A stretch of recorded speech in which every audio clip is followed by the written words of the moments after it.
Welcome into the Thunder Basketball Universe presented by COOP Ale Works. We are recording this on Monday, October 17th. That means the regular season is just 2 days away. The Thunder will open up the regular season on the road in Minnesota on Wednesday. And so we had to bring in some special help today to help us recap the preseason and look ahead a little bit to that regular season. We've got TV analyst and our good friend Michael Cage with us on the set today. Michael, thanks for being here. All right, good to be here.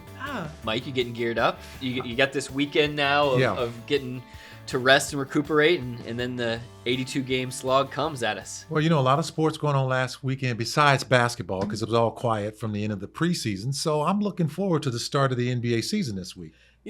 I was thinking about this. The preseason is a great time for the players to get acclimated, get their conditioning right. And then this weekend happened, and I was like, man, I'm tired. This is a good time for us to get conditioned and get back into the swing of things. Absolutely. Kind of like a reload weekend. Yeah. Well, after 6 games, that's Mark Daigneault called that a little mini season. And Michael, I know that's old hat for you to play 6-8 games in the preseason. What were some of your takeaways from that? Well, I remember, obviously, we would play like 6 to 8. Most of the time, we play 8. Mm-hmm. So it really, I agree with Mark. For us, it really felt like another season. But being a young guy and a rookie, I was just taking it all in. I was like going, okay, I could understand why teams were playing so many because you had so many more opportunities to get some NBA experience. Mm-hmm. You got to remember, you haven't really played in any NBA games since Las Vegas. Right. So this is kind of like, and then you got training camp where you just beat up on each other for 7 days. And their practices were intense. Exactly. We heard and I love that because, I was part of a young team and I understand how those practices go. And then you have this, 6 preseason games, which I thought was perfect. And I think it showed and we saw a lot of things that we didn't know prior to that about this team. Yeah, I'm curious too, because obviously preseason for you, rookie versus a vet. How different was that for you? Well, I like being a vet because, coaches like George, Carl, Bernie Bickerstaff would come up to me and says, Cage, how do you feel today? I was like ready to practice. I go, well, I got a little tweak here. He'd go, well, you just sit this one out. He's almost encouraging you to be like, I know. Yeah. Don't let the young Thunder see this, okay? Because this is just veteran talk. Since you asked me that question, and I liked how coaches, would approach it because when I was a rookie, I was in every practice. I wanted to be in every practice because I was learning so much and I was getting that opportunity. Yeah. And I wasn't really sure if I was going to start or be a part of a rotational. Mm-hmm. So I wanted as many reps as possible when I was a young guy. So that's kind of like both sides. I'm sure you were excited too, just wanted to be out there on the floor during your rookie season. Yeah, like all players, you think you're better than what you are. And I think Jay Will, brought it up best when he said, you have to get used to the fact that you're not the best player on the team. Yeah. And I had to get used to that fact too my rookie year that, okay, Cage, you can't dominate practice. Right. You got to go get it back at the, end of the line now. Yeah. And work your way up. And that was how I kind of started my, rookie season from that perspective that I realized after the first practice, I was not the best player on the team. Mm-hmm. Not even the 4th, 5th, 6th, or 7th best player. Well, it reminds me of something that Jeremiah Robinson Earl said to us yesterday, which was, at this stage in their careers, these practices are vitally important for these young players because their potential, the page is not anywhere close to being written on who they are as players. And so they're still trying to figure that out. They're trying to, work on these things day by day. And if they're not taking these practices seriously, they're leaving something on the table, not just for the upcoming season, but for their careers too. Mm-hmm. And so, each day here is, you're taking it off the calendar, not because you want to get it done, but hey, I got to get something accomplished today because we only have so many of these before suddenly I'm a vet like Michael Cage. Yeah, and I'll take it off. That's a good point you bring up, Nick. Also, too, you look at the fact that this is the first time ever, first day of practice, first training camp, second day of practice, and then third day of practice where your body go, okay, man, I've never been through this before. I'm starting to feel it now. Yep. So first week of 2 days in the NBA, the firsts are kind of just as exhausting as just going through practice themselves. But one thing that really stood out to me, and Mike, I want to get your opinion on this, during preseason was, there were a lot of young guys, a lot of firsts for a lot of guys, but it seemed like everybody just kind of was able to click really well for a young team, especially a young team in the preseason. Did you sense that as well? And I think you're right. There are a lot of unanswered questions about this team. And for me, being the analyst on the team, I was trying to figure out, okay, what is their identity? What is this player's tendencies? And I think I got them all answered in those 6 games because everybody got a chance to play. And I thought Mark did a great job of putting people in uncomfortable positions. Yep. Because you saw games where Pokusevski was kind of like a point forward out there. You saw games where, Usman Jang was a point forward late in the game. Yeah. He's running the point, trying to, facilitate the offense from half court at 6'10". I didn't know he could do that. And you saw him do it. And then, seeing how Trey Mann could get you off, in the first quarter, get you going, get the offense going, and just get everybody rallying behind that. And then watching the leadership of Josh Giddey, watching the leadership of Darius Baisley, not just all about the young guys, but some of the guys who are coming back and what they were able to build on and add to in a small sample size of 6 games where they were last year. And who, by the way, are still very young. You think about Darius Baisley, who's young 20s.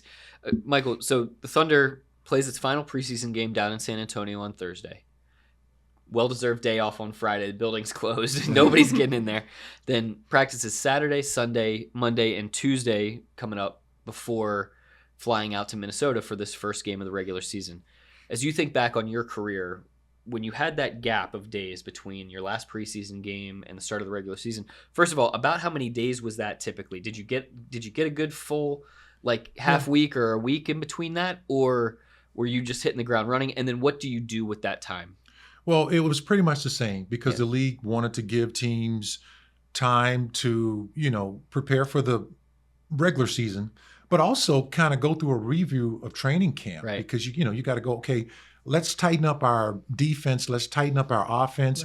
We were watching film, and I thought that first couple of days was really important because it was like a review of those games that we played. And then the coaches would individually come up to the players and say, this is what, you did well, and this is what I want you to work on. And then probably, we would go like today, tomorrow we jump on a flight to Minnesota. We start working on Minnesota. We start trying to figure out, okay, Karl Anthony Towns, Rudy Gobert. That's a big lineup. We haven't seen this before. How do we prepare for that? Rare during the regular season you get more than one day to prepare for an opponent. Exactly. So let's make the most of it. Leaning into it. What about from an emotional standpoint? I mean, especially from a young player's perspective. So maybe those first 3 years you were in the league. How were you feeling in that window of days? I mean, your first regular season games coming up. What was that like emotionally? Well, I think, for me, it was like, okay, I'm ready. I think I'm ready, and because the games, the 6 games and the travel, you kind of got a little sample size of what it's like traveling in the NBA, learning how to be a professional, showing up on time, showing up for flights, making sure I'm properly nutrition, making sure that I'm ready to practice. Not that, when you show up, you take it for granted, but because you realize you're at this professional level and practicing those professional habits. And some of the things that coaches, were whispering in your ear all training camp, play physical, Michael, this is what I need. This is how you set a screen in college. You're not going to get away with that in the NBA. Just pulling out that wrench and kind of tightening up those little things like that. And in my head, it was still like some of the players have talked about coming at you really fast. This is when you can kind of slow it down and go, okay, I can decompress for a day or two, and then I got to get back on the job. One thing that you mentioned earlier is that the preseason can kind of uncover things about players. You talked about seeing Alexei Pokusevski at the point center spot, and we're continuing to see more. Do you have any memories from your playing time of either yourself or one of your teammates showing you something during the preseason that you weren't expecting? Yeah. And I think for me, it was some of the other younger guys that were on the team. We had another lottery pick on the team. His name was Lancaster Gordon out of Louisville. And I didn't know that he could guard me. Yeah. Really. He was 6'4", 6'5", and he could actually guard the post. So, and I go, okay, well, that could be useful Right. Yeah. down the road if we get caught in a mismatch. Yeah. He can guard, one of the bigger guys. And then, also, I think for me, I had to kind of throw away the book of what Michael Cage thought he was in terms of how I'm going to be in this league Mhm. and pick up the book of what they just told you. This is how you're going to be. Because when I came into NBA, I was a scorer. Right. I averaged 25 points a game, 12 rebounds my senior year in college. I said, okay, I'm going to be a scorer in college. This is no. Casual. Yeah, exactly. Just another day in the office.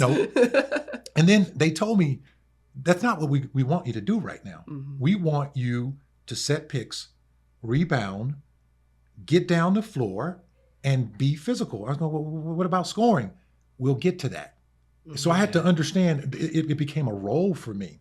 And I had guys in my ear, like Marcus Johnson, Norm Nixon, former Laker great, and Bill Walton, all saying, Cage, this is what you're supposed to do. I said, but I'm a scorer. No. See, you have to get rid of that kind of mindset. How scary is that? I mean, you're entrusting your whole, career, which can be short in the NBA compared to, most working people's careers in their entire lives. How scary is that to be, as a rookie, you're entrusting this, your life and your career to these people that say, hey, we know that this is what's going to be best for you. And it seemed like everybody was swimming in the same direction with telling Michael Cage, this is what you need to do. The players were saying it, and the coaches were saying it. It's like, okay, obviously they know something. And I was like, start to believe in it. And then there's this, this coach, his name is Don Chaney, not the Don Chaney from Temple, but the Don Chaney who played in the NBA, won a couple of titles with the Boston Celtics. Okay. He came up to me and said, look, man, you got to find something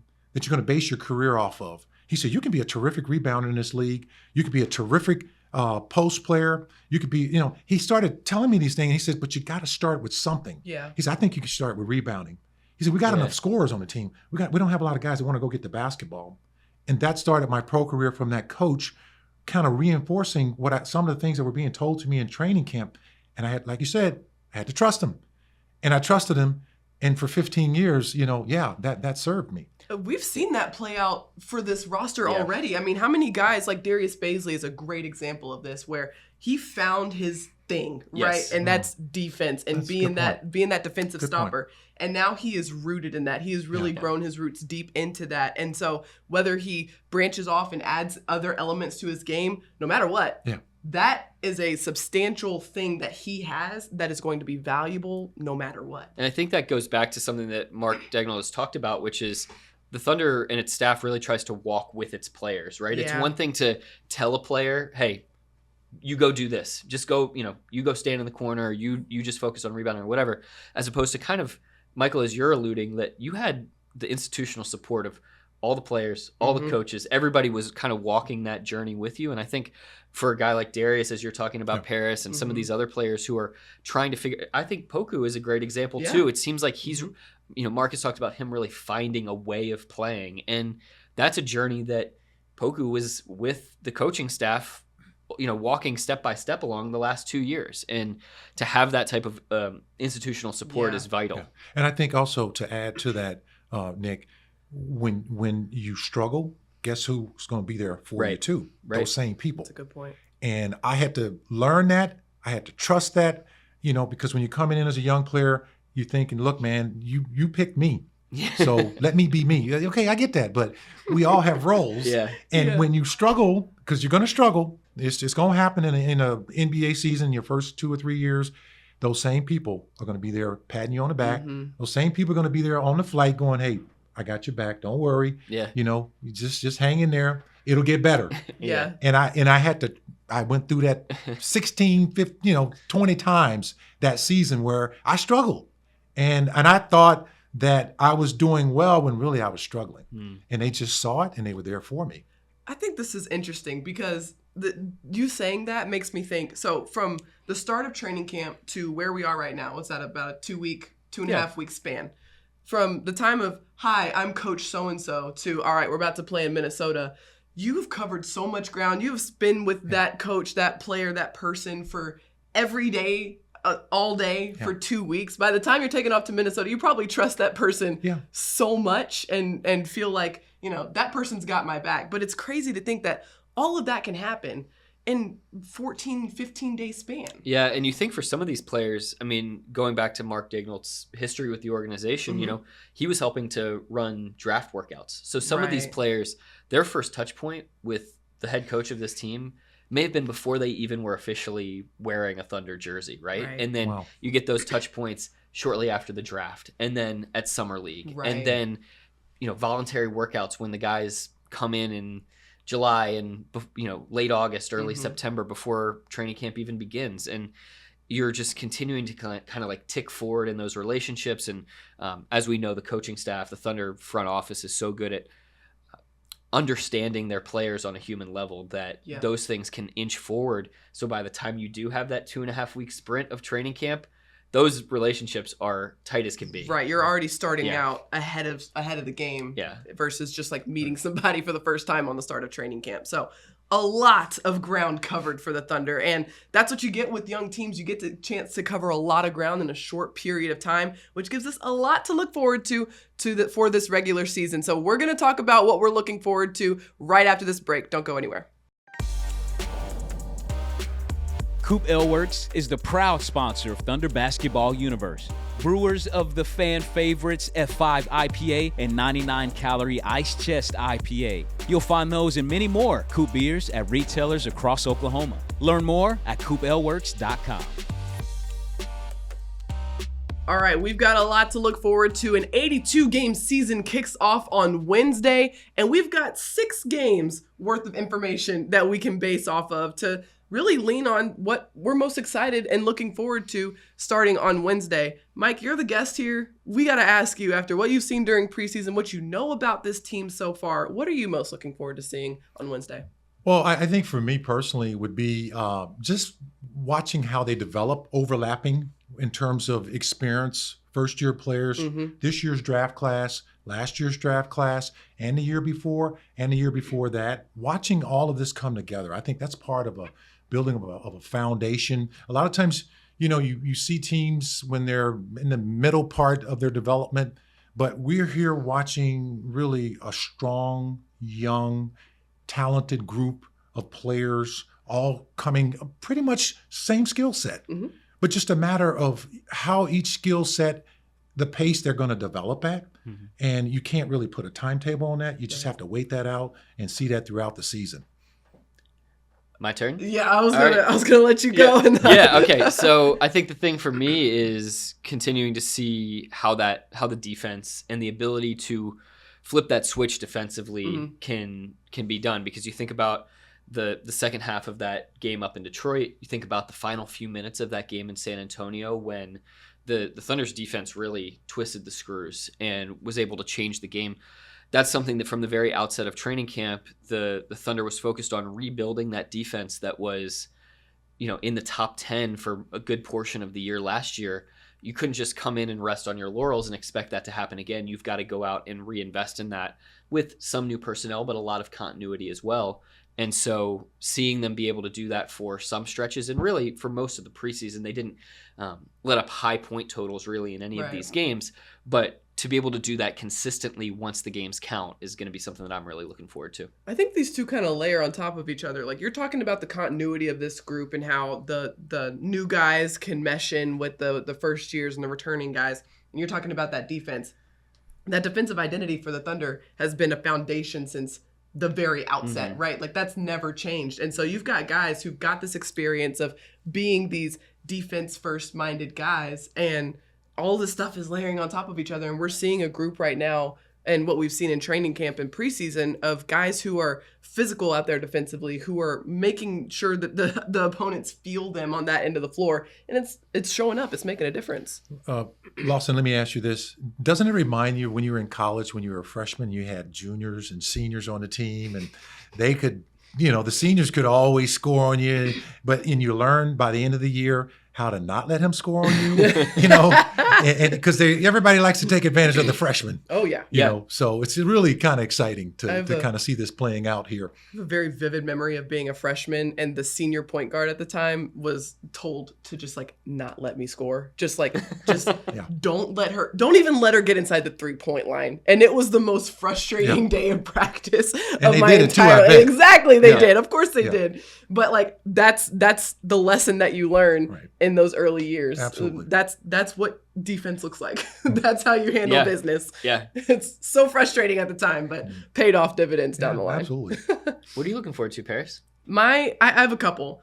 And I'll start with one that came out of practice this weekend, is that Shea is looking like he's going to be ready to go. Yeah. During for Wednesday's game. We didn't see him at all during preseason, but we know he put in work during this offseason. We know that he's really taken a step forward in his leadership of this group as well. And so I'm excited to see him out on the floor. I mean, and of course, he's just an exciting player to watch. So I was excited to see him out there. Yeah, for those who missed it, Mark Daignault said that Shea, Mike Muscala, Lou Dort, Kenrich Williams, they're all tracking well towards playing in that season opener at Minnesota. Obviously, putting some caveats there because you just never know what might happen between, these 4 days of practice and the start of the regular season. But tracking well means that, they're getting some of those practice reps. Darius Baisley himself even reported that those guys were getting some extra work in after practice. So, Mike, I'd love to get your thoughts on just integrating two guys that we didn't really see in the preseason in Shea and Mike and how they could, flow in with this group. Well, I think that probably speaks for how well this team, has really preached in terms of having all these interchangeable parts, and being able to, all right, if Shea is in or out, we can still make up the difference until he gets back. Mm-hmm. We can't replace him, but we have enough that we're teaching these guys how to play multiple positions. And I think that's going to really serve this team well because, in the Western Conference, it's going to be tough. Yeah. Everybody's gotten better. Everybody's gotten, look at, Minnesota, the acquisition of Rudy Gobert, being able to have the ability with guys to play big or to play small, that's going to be another, thing. I'm just really looking forward to seeing how that play out. You saw the Thunder do that in those 6 preseason games. Now, the real games start. And, it's one of those things where I think where the coaching staff has really done a great job of recognizing the talent of this team and putting them in uncomfortable positions. Mm-hmm. Usually with younger teams, you want to try to keep their confidence up. And no, Mark, he took the gloves off. And you know what? And it worked. So it's really fun to see that. And I think that's going to help them. And, of course, getting Shea back, if he's ready to go Wednesday night in Minnesota, that's huge. Because he's just such a unique player, and obviously having him back or getting Kenrich back, whoever is able to play, it's always a plus. But the depth of this team is really going to be, I think, like a saving grace later on in the year because of the guys' ability to facilitate the offense, shoot the three, attack off the dribble. All the things that Shea does, at an all-star level. Well, just to shoehorn back into the defensive conversation, because as you're talking, I'm thinking Shai Gilgeous-Alexander, 6'6", switchable. Mm-hmm. Can defend 1 through 4 basically. Kenrich Williams, switchable, 6'6", can defend 1 through 4. Mike Muscala, the best verticality player in the paint, playing that drop coverage that the Thunder has. Lou Dort, do we need to say any more? Say no more. These are 4 guys that have played to some degree in the preseason or not played, but getting them on the floor can only enhance this team's ultimate defensive ceiling. Absolutely. And I want to talk about something else that you mentioned. You've mentioned it a couple of times, and it's a really good point about how the coaching staff and Coach Daignault have really been intentional about putting guys in uncomfortable and in different scenarios, different situations. And that's so important because we talked about this with J-Dub. Yes. And how he's obviously got a lot of tools in his toolkit, right? But you don't know what he's capable of until you push him to his limits, right? And so the coaching staff has been unapologetic about just throwing him in a litany of different situations, even as a rookie, just to see what he can take in, right? You just keep putting hurdles in front of guys and see what they're able to clear. And if you keep the hurdle low for them, you never know what their ultimate potential is. And so because of that, we have so many guys on this roster now who we've seen do so many different things. And that's one of the things that I'm really looking forward to is my second thing. I had two things. I was really looking forward to seeing this versatility play out for the Thunder, because even if for whatever reason, Shea or Mike or any of those guys aren't ready to go on Wednesday, the Thunder had a really solid lineup out there with guys who can bring the ball up the floor. How many people did we see bringing the ball up the floor? Which, I mean, that would be to me, if I'm a coach, that would be like a nightmare for me to try to figure out. Yeah. Well, I want to keep the ball out of J-Dub's hand. No, okay. Well, then I want to keep the ball out of Jane's hand. I want to keep the ball out of Man's hand, Wiggins' hands. Poku. Exactly. It just keeps going. It's like really, to your point. Yeah. That those guys who can really, I think, have shown that they can play in multiple situations, Right. and how he put them at closing time, Mm-hmm. like with Jang with the basketball in his hands at closing time in Detroit. The same thing with Poku in San Antonio. You saw that with Man, in Denver. I love that. I think it's great, And it extends beyond just like bringing the ball across half court, right? Like Coach Dagnall told everybody, like, don't get caught up with who is just dribbling the ball across half court. What I'm talking about is the person who is creating the advantage for the offense. And everybody that we've seen play for the Thunder during this preseason stretch has created advantages when the Thunder needed it, and created offense for the group, whether that's cutting without the ball, setting a really good screen, moving without the ball, or handling the ball and attacking the paint.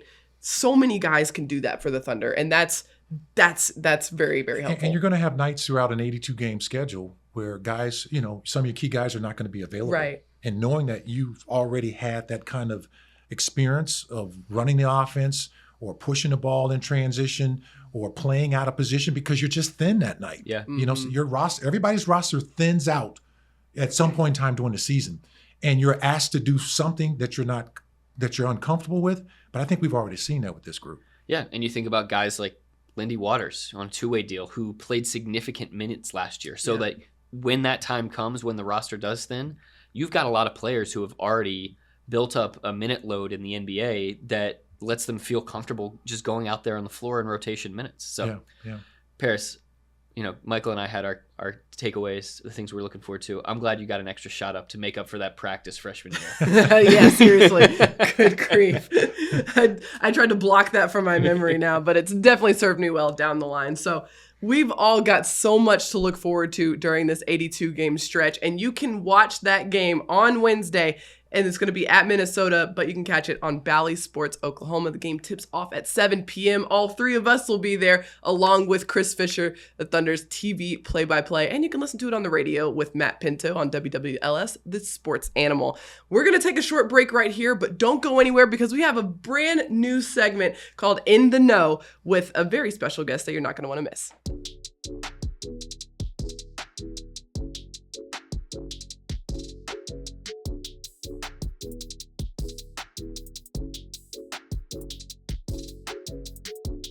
With the season starting off on Wednesday, and then things are just going to hit the ground running. We've got Travis Herman with us. He's been with the Thunder organization for a long time. He's the director of tickets and premium sales, and he's going to help you understand everything you need to know about how to get tickets and how to enjoy your time here inside of Paycom Center. So Travis, thanks so much for being here. We appreciate you. Appreciate you having me, Paris. Thank you. You've been here for a long time. You were in Seattle originally, came here to Oklahoma City, been with the team since 2008. Just talk about your tenure with the organization. Yeah, it's been quite a ride. Heading into my 21st season with the organization, spent 6.5 years with the organization in Seattle, transitioned here in 2008. Was really a once-in-a-lifetime opportunity to be part of launching a new organization in a new market. And so couldn't be more excited about the journey thus far.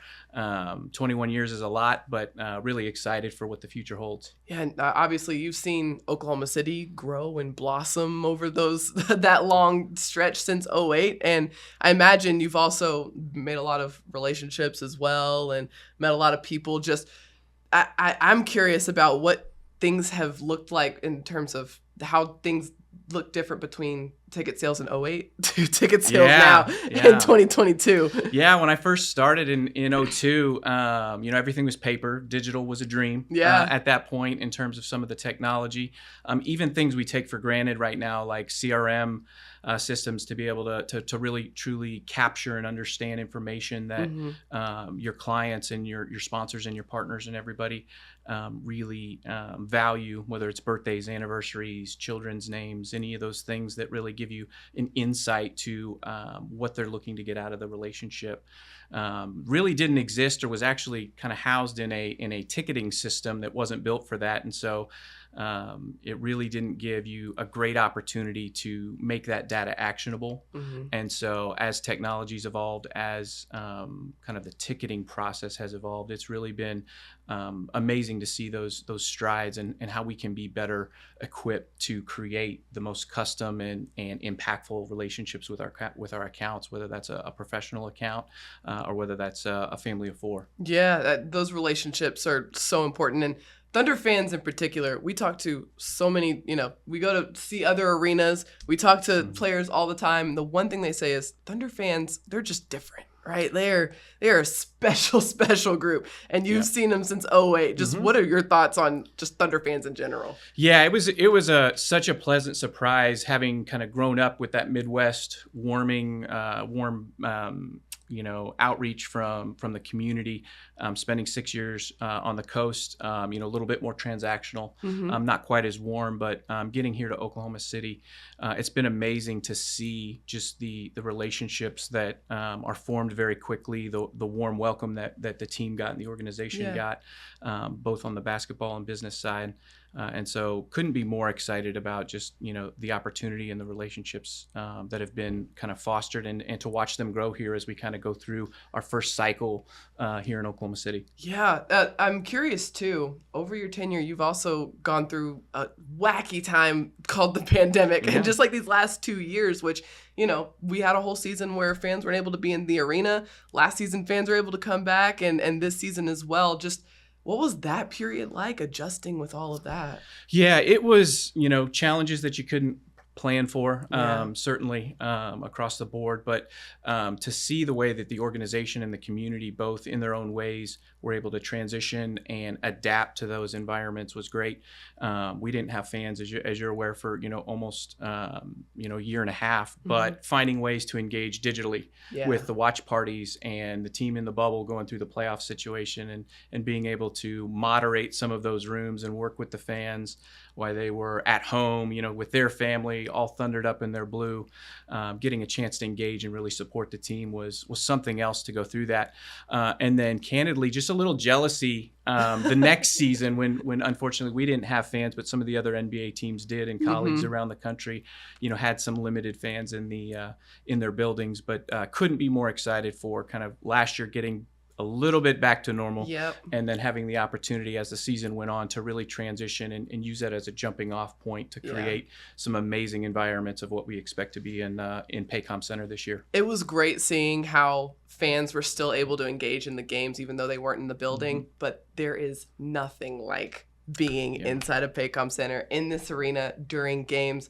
This game experience, I mean, just talk about the game experience in general, right? Like why it's so awesome being in Paycom Center on a game night. Yeah, I think it's really the energy. One of the things that we hear when our team is out talking to the community, whether it be the business community or fans in general, is just the excitement level to get back. I think you're seeing it in other sports, and you're seeing it at a number of different events where just the energy of being in the building, the opportunity to these folks spend 43 nights with, or a lot of our season ticket members certainly spend that many nights with us and have the ability to get to know the neighbors around them. So they weren't only separated from the organization and the team and the energy, but some of their neighborhoods as well, in terms of people that they've come to know and people that they sit next to at a game or an event.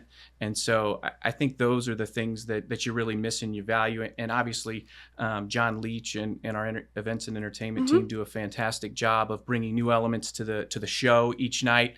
I have not been privied yet to see what those are going to look like for this year, but opening night coming up Sunday is something that that I historically look forward to, and is an opportunity really just to kind of sit back after going through this 20 years and have an opportunity to kind of take that in and just enjoy the moment with the crowd that's in the building. Is really special. And it gets better kind of every year, right? They just keep getting better and better. Our events and entertainment crew and everybody within the organization really steps it up every single year.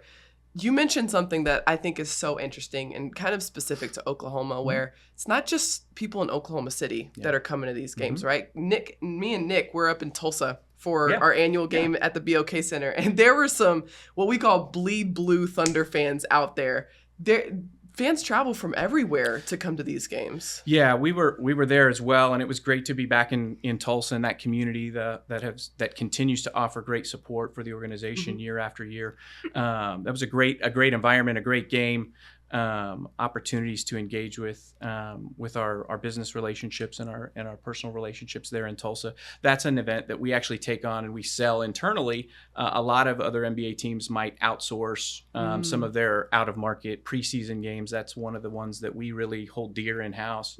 And so every year our team will go out here from Oklahoma City and engage with the community there and have an opportunity to get them back involved year over year, find ways to get new folks involved. And so couldn't be more excited about that. We also engage with that community for the first time this year.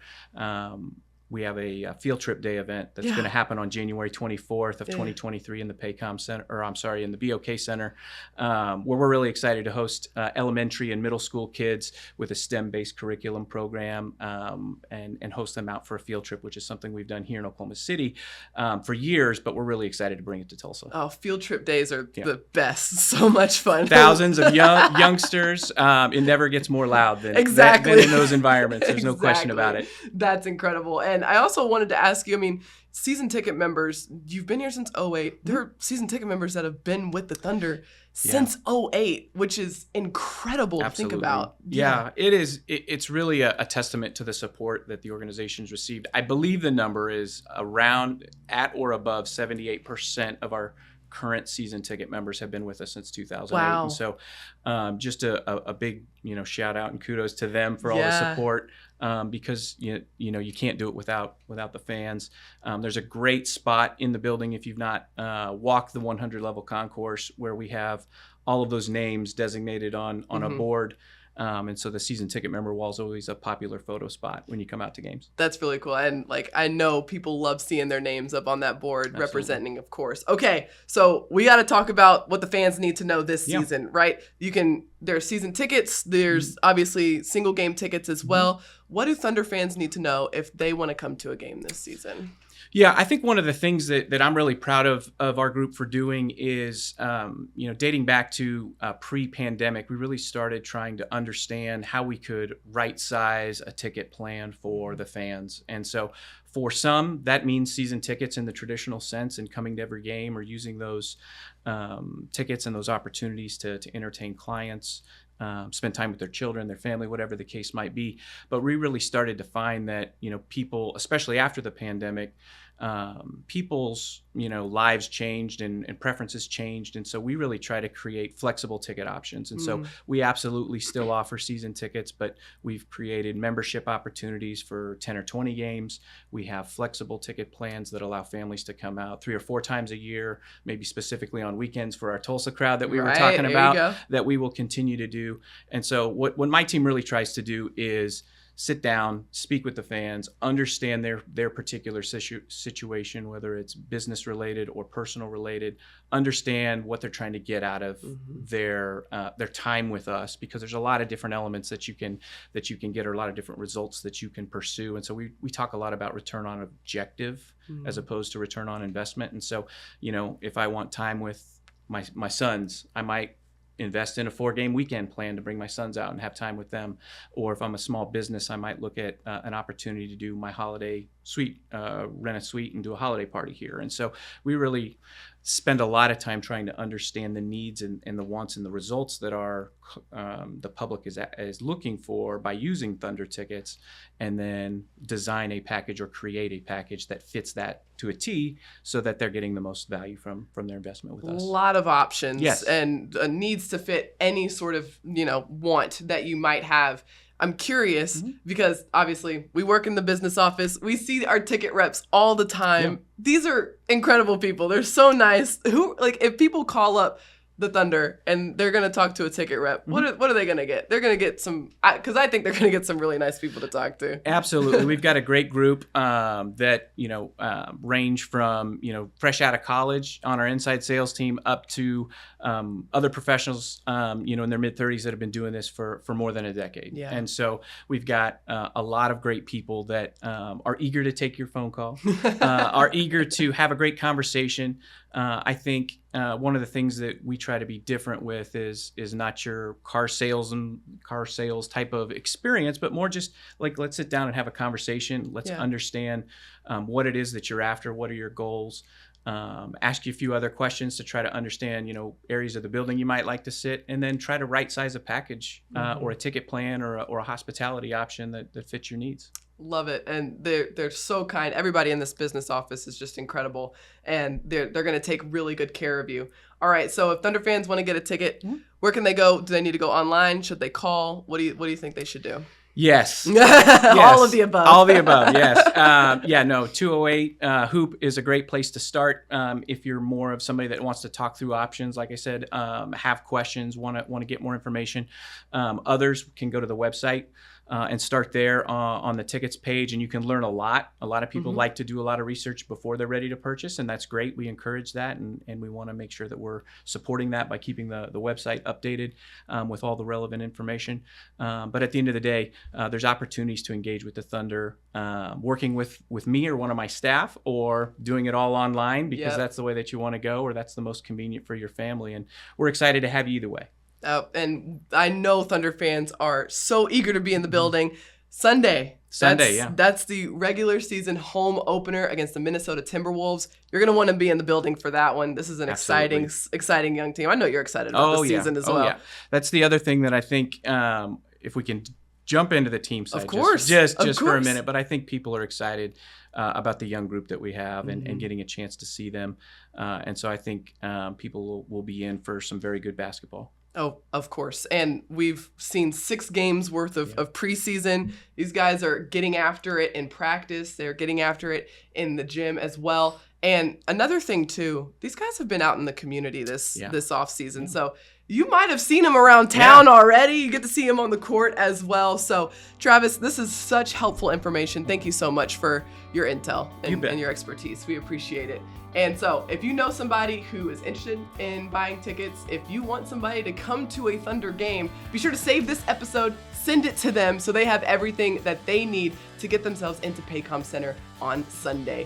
Until then, we want to thank you so much for watching and listening. Be sure to like, rate, and subscribe wherever you get your podcasts. Thank you so much to our special guest, Travis Herman. Thank you to Michael Cage, who joined us earlier, and thank you to our producer, Matt Bishop. And until next time, Thunder up, and catch you later.